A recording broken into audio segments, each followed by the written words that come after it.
একটি নতুন রাজনৈতিক বন্দোবস্ত বা ব্যবস্থাপনার স্বপ্ন চিন্তা আমরা যারা দেখছি, আমাদের ইচ্ছা জাগ্রত হয়েছে বা অনেকে আমাদেরকে আবেদন জানিয়েছেন, আহ্বান জানিয়েছেন, অনুরোধ জানিয়েছেন যে সেরকম একটা রাজনৈতিক আকাঙ্ক্ষা বাঁচিয়ে রাখার জন্য আমরা যাতে একতাবদ্ধ হই।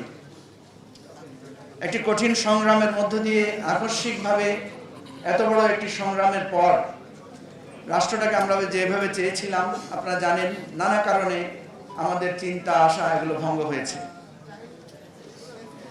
বিশেষ করে তরুণদের কাছে, নতুনদের কাছে আমাদের যে প্রত্যাশা, সেই প্রত্যাশাও নানা কারণে বাধাগ্রস্ত হয়েছে। আমরা যারা নতুন রাজনীতি করতে এসেছি, আমরাও নানাভাবে নানা মানুষের আচরণে কষ্ট পেয়েছি, কখনো কখনো আমরাও দিশা হারিয়েছি। আমাদের এই নতুনদের কর্মকাণ্ড অনেকের কাছে সমালোচিত হয়েছে। আমরা একটা জিনিস লক্ষ্য করেছি, পুরাতন রাজনীতির ব্যাপারে এদেশের মানুষের প্রত্যেকের একটা মোহভঙ্গ হয়েছে এবং খুবই বিরক্তি মানুষের মধ্যে দেখা দিয়েছে, যার প্রেক্ষিতে সকলেই চান একটা নতুন রাজনৈতিক বন্দোবস্ত আসুক। পুরনো রাজনীতির যেই কালিমা, একে অপরের বিষোদ্গার, একে অপরের পোস্টার ছেঁড়া, একে অপরের মিছিলে হামলা করা, বাধা দেয়া, গুম খুন, চাঁদাবাজি, সন্ত্রাস, নৈরাজ্য, এগুলো থেকে উঠে আসার উপায় কি? আমরা যখনই নতুন রাজনীতির কথা বলি, আমরা দেখি যে আমরা সেখানেও সকলের সাহায্য পাই না, উৎসাহ পাই না। এটা সত্য যে আমাদেরও ভুল আছে, আমাদেরও ভুল ত্রুটি আছে এবং আমরাও অনেকে ভুল করেছি। আমরা চাই ভুল ত্রুটি সব কিছু শুধরে আমরা নতুন করে চলতে চাই। এই অনুপ্রেরণা এবং আশা থেকেই আমরা একটা আহ্বান জানিয়েছিলাম। আপনারা অনেকেই জানেন, আমরা অনেকদিন থেকে চেষ্টা করছি এই নতুন রাজনৈতিক বন্দোবস্তের যাদের মধ্যে আকাঙ্ক্ষা আছে তারা যাতে আমরা একমত হতে পারি, একসাথে হতে পারি। নানা প্রচেষ্টা আমরা চালিয়েছি। আমরা যে খুব বেশি সফল হয়েছি এটা আমরা বলবো না, তবে আমরা যাত্রা শুরু করছি। আজকে আমরা আসলে একটা নতুন যাত্রা ঘোষণা করার জন্য এখানে এসেছি। এটা এমন না যে আমরা সব কিছু গুছিয়ে আজকে আপনাদের সামনে উপস্থিত হয়েছি, বরং বলতে পারেন যে আমরা অনেক চেষ্টার পর একটা উদ্যোগের সাহসের জায়গায় দাঁড়িয়ে আজকে আপনাদের সামনে আমরা ঘোষণা করছি যে আমরা একটা জুলাই অভ্যুত্থানের অঙ্গীকার, প্রত্যাশা এবং জুলাই অভ্যুত্থানের ভিত্তিতে বাংলাদেশকে একটা নতুন রাজনৈতিক দিশা দেওয়ার জন্য আমরা প্রাথমিকভাবে 3টা দল আজকে এখানে হাতে হাত মিলিয়ে আপনাদের সামনে এসে দাঁড়িয়েছি।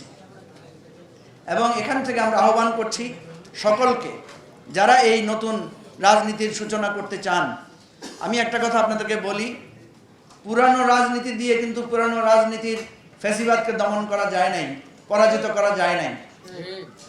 আপনারা দেখবেন প্রথাগত রাজনৈতিক দলগুলো কিন্তু সর্বাত্মক চেষ্টা করেছে, আন্দোলন করেছে, সংগ্রাম করেছে, জীবন দিয়েছে, লড়াই করেছে, জেলে গিয়েছে, গুম খুন হত্যাকাণ্ডের শিকার হয়েছে, কিন্তু শেখ হাসিনার ফ্যাসিবাদকে সরানোর জন্য তারা সফল হয় নাই আপাত দৃষ্টি। কিন্তু তারা একটা সংগ্রাম জারি রেখেছিল। সেই সংগ্রামের সামনে দাঁড়িয়ে নতুনরা নতুনভাবে, নতুন ভাষায়, নতুন প্রতিবাদে এই ফ্যাসিবাদকে চ্যালেঞ্জ করেছিল বলেই নতুন একটা বাংলাদেশের সূর্যোদয় আমরা দেখি। সেই নতুন ভাষায় প্রতিবাদ, নতুন ভাষার সংগ্রাম, নতুন ভাষার কর্মসূচি, সেই নতুনদের নিয়েই আমরা আবার ঘুরে দাঁড়াতে চাই। আমাদের অনেক ভুল ত্রুটি আছে। আজকে আমি সকলের পক্ষ থেকে আপনাদের কাছে ক্ষমা চাই, দেশবাসীর কাছে ক্ষমা চাই। আমাদের কোনো কাজ, আচরণ, পদক্ষেপ বা আমাদেরকে যারা দিগ্ভ্রান্ত করেছেন, ভুল পথে পরিচালিত করেছেন, নানাভাবে হুমকি দিয়ে, উস্কানি দিয়ে, আমাদের প্রতি বিষোদ্গার করে যারা আমাদেরকে উত্তেজিত করেছেন, আমরা মনে করি সব কিছুর পর্যালোচনার পরে আমরা একটা নতুন অভিযাত্রায় আসতে চাই। সেই ঘোষণা থেকেই, সেই উপলব্ধি থেকেই আজকে আমরা আমাদের নতুন এই রাজনৈতিক জোটের আমরা ঘোষণা করব। আমাদের পক্ষ থেকে যিনি এই জুলাই গণ অভ্যুত্থানের নেতৃত্বের সামনের সারিতে ছিলেন, যিনি গ্রেফতার হয়েছেন, যিনি গুমের শিকার হয়েছিলেন, নির্যাতনের শিকার হয়েছিলেন, তারপরে দমে না গিয়ে নানা কৌশল এবং নানা কর্মসূচির মধ্যে দিয়ে দেশবাসীকে এই বিপ্লবের জন্য, এই গণ অভ্যুত্থানের জন্য জাগ্রত রেখেছিলেন, তাদের সকলের পক্ষ থেকে, আমাদের সকলের পক্ষ থেকে আমাদের ভাই, আমাদের বন্ধু নাহিদ ইসলাম আজকে আমাদের এই নতুন রাজনৈতিক ঐক্য এবং সামনের পথ চলার বিষয়ে আপনাদেরকে ঘোষণা দেবেন।